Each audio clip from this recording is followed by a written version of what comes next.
નમસ્કાર વિદ્યાર્થી મિત્રો, સંદીપ પટેલ સર એજ્યુકેશન ચેનલમાં આપનું હાર્દિક સ્વાગત છે.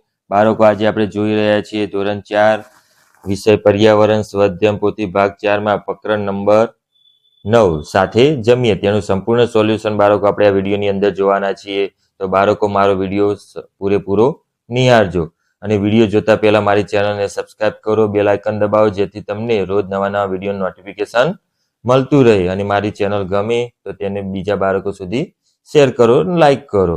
તો બાળકો, અહીંયા પહેલો પ્રશ્ન જોઈએ. આપેલા વિકલ્પમાંથી સાચો વિકલ્પ પસંદ કરી ખાનામાં લખો. તો નંબર 1, તારીખ પ્રમાણે ઉજવાતો તહેવાર કયો છે? તો તારીખ પ્રમાણે બાળકો આવશે સી, ઉત્તરાયણ. નંબર 2, ચંદ્રની કળા પ્રમાણે તિથિ પ્રમાણે ઉજવાતો તહેવાર જણાવો. તો આની અંદર જવાબ આવશે હોળી ધૂળેટી.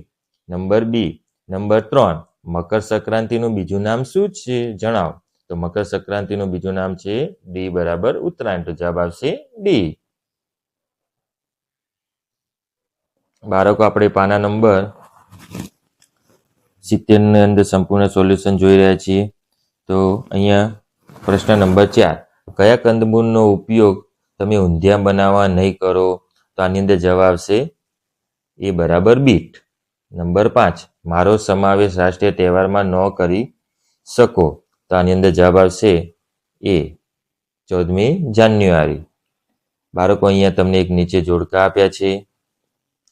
તો જોડકા પ્રશ્ન 2, જોડકા જોડો. તો અહીંયા તહેવારોને બનાવવામાં આવતી વાનગીઓ સાથે જોડવાના. તો ઉત્તરાયણ, તો ઉત્તરાયણમાં શેની સાથે? તો તલના લાડુ, તલ સાકરી અને ચીકી ઉંધિયું.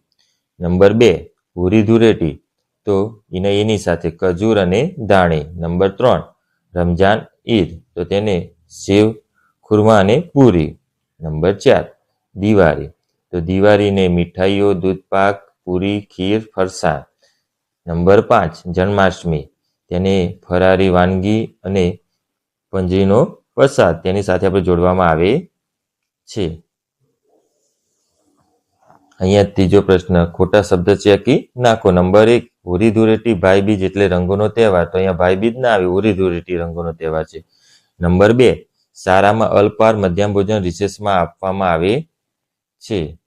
તો મધ્યાહન ભોજન ચેકી દેવાનું બાળકો. નંબર 3, ઉત્તરાયણનો તહેવાર જાન્યુઆરી ફેબ્રુઆરી મહિનામાં આવે છે. તો ઉત્તરાયણ જાન્યુઆરી મહિનામાં આવે છે. નંબર 4, શાળામાં મધ્યાહન ભોજન મેનુ 7-6 દિવસનું હોય છે. 7 દિવસ ચેકી દેવા, 6 દિવસનું હોય છે. નંબર 5, રક્ષાબંધનનો તહેવાર બીજું નામ બરેવ અને મકર સંક્રાંતિ છે. તો મકર સંક્રાંતિ ચેકી દેવાનું. બાળકો, આપણે આગળ જોઈએ. પાના નંબર 71 નું સોલ્યુશન આપણે જોઈ રહ્યા છીએ. તો પ્રશ્ન 4, પ્રશ્નના જવાબ આપો. નંબર 1, તિથિ ભોજન એટલે શું? ગામના લોકો તથા વાલીઓ દ્વારા કોઈ પણ ખાસ પ્રસંગોએ આપવામાં આવતા ભોજનને આપણે તિથિ ભોજન કહેવામાં આવે છે. નંબર 2, મધ્યાહન ભોજન શા માટે આપવામાં આવે છે? તો શાળામાં ભણતા બાળકોને કુપોષિત ન રહે તે માટે સરકાર દ્વારા શાળામાં મધ્યાહન ભોજન આપવામાં આવે છે. એ રીતે બાળકો, આપણે ત્રીજો પ્રશ્ન જોઈએ. તો ત્રીજા પ્રશ્નની અંદર એવું કહેવામાં આવ્યું છે કે તમારી શાળામાં મધ્યાહન ભોજન અઠવાડિયે ભોજનની યાદીમાં ક્યાં લખવામાં આવી છે? તો મારી શાળામાં મધ્યાહન ભોજન અઠવાડિયે ભોજનની યાદી રસોડાની દિવાલ પર લખવામાં આવી છે. નંબર 4, મધ્યાહન ભોજન તમારી સાથે કોણ કોણ જમે છે? તો મધ્યાહન ભોજન મારી સાથે મારો ભાઈ, મારા બીજા મિત્રો સાથે બેસીને જમીએ છીએ. નંબર 5મો જોઈએ બાળકો. તમારી શાળામાં અપાતા મધ્યાહન ભોજન વિશે તમારા અનુભવ જણાવો. તો અમારી શાળામાં દરરોજ મેનુ પ્રમાણે ગરમ મધ્યાહન ભોજન આપવામાં આવે છે. હું દરરોજ આ ભોજન કરું છું અને મને જમવાની મજા આવે છે. આવું બાળકો દ્વારા લખવામાં આવે છે બાળકો. નંબર 6, તમારી શાળામાં અલ્પાહાર આપવામાં આવે છે? જો હા, તો શું આપવામાં આવે છે? હા, મારી શાળામાં અલ્પાહાર આપવામાં આવે છે, જે વાર પ્રમાણે ચણા ચાટ, સુખડી વગેરે આપવામાં આવે છે. અહીંયા 7મો પ્રશ્ન જોઈએ. તમે કયા કયા પ્રસંગોએ સમૂહ ભોજન કરો છો? તમે લગ્ન પ્રસંગે, મરણ પ્રસંગે, શાળામાં તિથિ ભોજનમાં, સપ્તાહમાં, ધાર્મિક ઉત્સવમાં, મોટા મંદિરો વગેરે જગ્યાએ સમૂહ ભોજન કરીએ છીએ. પ્રશ્ન નંબર 8, તમને કયો તહેવાર સૌથી વધુ ગમે છે? શા માટે? તો મને મકર સંક્રાંતિનો તહેવાર સૌથી વધુ ગમે છે, કારણ કે આ તહેવાર પતંગ ઉડાવવાની મજા આવે છે, તેમજ સિંગ તલની ચીકી, ખજૂર, દાળિયા, શેરડી ખાવા મળે છે. નંબર 9, ઉત્તરાયણમાં તમે કેવી રીતે તૈયારી કરો છો? તો ઉત્તરાયણમાં અમે અગાઉથી પતંગ કિન્ના બાંધીને તૈયાર રાખીએ છીએ. ફિરકી, ચશ્મા, મોરા ખરીદી કરીને લઈએ છીએ. બાળકો, આપણે જોઈ રહ્યા છીએ પાના નંબર 72નું સોલ્યુશન. તો અહીંયા આપણે 10મો પ્રશ્ન જોઈએ. તો 10મા પ્રશ્નની અંદર તમને જમવાની મજા કોની સાથે આવે છે? શા માટે? તો મને શાળામાં મારા મિત્રો સાથે બેસીને જમવાની મજા આવે છે. બધા સાથે મળીને જમતી વખતે અમે એકબીજાને અમારી વસ્તુઓ આપીએ છીએ, જેથી અમારા ભોજનમાં વિવિધ વાનગીઓ આવી જાય છે. અહીંયા કોષ્ટક આપ્યું છે બાળકો. પ્રશ્ન નંબર 5, કોષ્ટકની વિગત પૂર્ણ કરો. એક તહેવારો અને શું શું તૈયારી કરવામાં આવે છે તે. તો દિવાળી, તો આપણને ખબર છે બાળકો, દિવાળીમાં ઘર સફાઈ કરાય છે, ઘરમાં રોશની શણગારવામાં આવે છે. જન્માષ્ટમી, તેમાં ફરાર અને નાસ્તાની વિવિધ વસ્તુઓ બનાવવામાં આવે છે.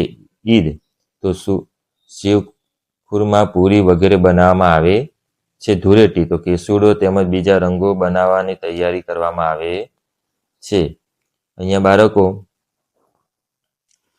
પ્રશ્ન નંબર 6, તમારા ઘરે અઠવાડિયામાં દરમિયાન બનાવેલી વાનગીના આધારે કોષ્ટક પૂર્ણ કરો.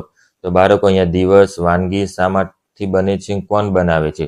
તો બાળકો આ સોમથી રવિવાર સુધીનું વાનગી બનાવેલું લિસ્ટ છે. બાળકો, તમે તમારા ઘરે કઈ કઈ વાનગી બને છે અને કોણ બનાવે છે અને શામાંથી બને છે બાળકો, એ તમારે જાતેમાં તમારે લખવાનું હોય છે. બાળકો, પ્રશ્ન નંબર 7, પાના નંબર 73નું સંપૂર્ણ સોલ્યુશન આપણે આમાં જોઈએ. તહેવારનું ચિત્ર ઓળખી તેને વિશે ટૂંકી વિગત લખો. તો અહીંયા પહેલું ચિત્ર આપ્યું છે બાળકો, નવરાત્રિનું છે. તો નવરાત્રિનો તહેવાર આસો સુદ એકમથી નોમ સુધી 9 દિવસ ઉજવવામાં આવે છે. તો નવરાત્રિના 9 દિવસે માતાજીની સ્તુતિ કરવામાં આવે છે. લોકો નવરાત્રિમાં ગરબા રમે છે. શેરી ગરબા આકર્ષક જમાવે છે અને આ તહેવાર દરેક બાળકોને ગમતો હોય છે. એ રીતે બાળકો, તમારો પ્રિય તહેવાર છે દિવાળી. તો દિવાળીનો તહેવાર આસો વદ અમાસના દિવસે ઉજવવામાં આવે છે. તે દિવસે ઘરમાં રોશની શણગારવામાં આવે છે, ઘરે રંગોળી કરવામાં આવે છે, બાળકો ફટાકડા ફોડે છે, લોકો અવનવી મીઠાઈઓ બનાવે છે અને નવા કપડાં પહેરે છે અને શાળાની અંદર વેકેશન હોય છે. તો આ બાળકો, આ તહેવાર અતિ સુંદર હોય છે, બાળકોને ગમતો તહેવાર છે. કેમ કે શાળાની અંદર રજા હોય છે. એ રીતે ભારત બિનસાંપ્રદાયિક રાષ્ટ્ર હોવાના કારણે ઈદ, તો ઈદનો તહેવાર એ મુસ્લિમ લોકો એકબીજાને ઘરે લગાવીને મનાવે છે. લોકો મસ્જિદમાં નમાજ પઢી અને એકબીજાને ઈદની શુભકામના પાઠવે છે. તે દિવસે સેવ, ખુરમી, પૂરી બનાવવામાં આવે છે. તો બાળકો, એ રીતે આ નાતાલ, જેને મેરી ક્રિસમસ કહેવામાં આવે છે, નાતાલના દિવસે ડિસેમ્બર મહિનાની 25 તારીખે ઉજવવામાં આવે છે. ત્યારે લોકો ક્રિસમસ ટ્રી બનાવે છે, તેને શણગારે છે. લોકો લાલ કપડાં પહેરી સાન્તા ક્લોઝ બને છે અને ખ્રિસ્તી લોકો ખૂબ ધામધૂમથી આ તહેવાર ઉજવે છે. તો આ તહેવાર ડિસેમ્બર મહિનાની 25 તારીખે આવે છે. તો બાળકો, આ હતા ધોરણ 5 વિષય પર્યાવરણમાં પ્રકરણ નંબર 19 સાથે જમીએ તેનું સંપૂર્ણ સોલ્યુશન બાળકો આપણે આ વિડીયોની અંદર જોયું.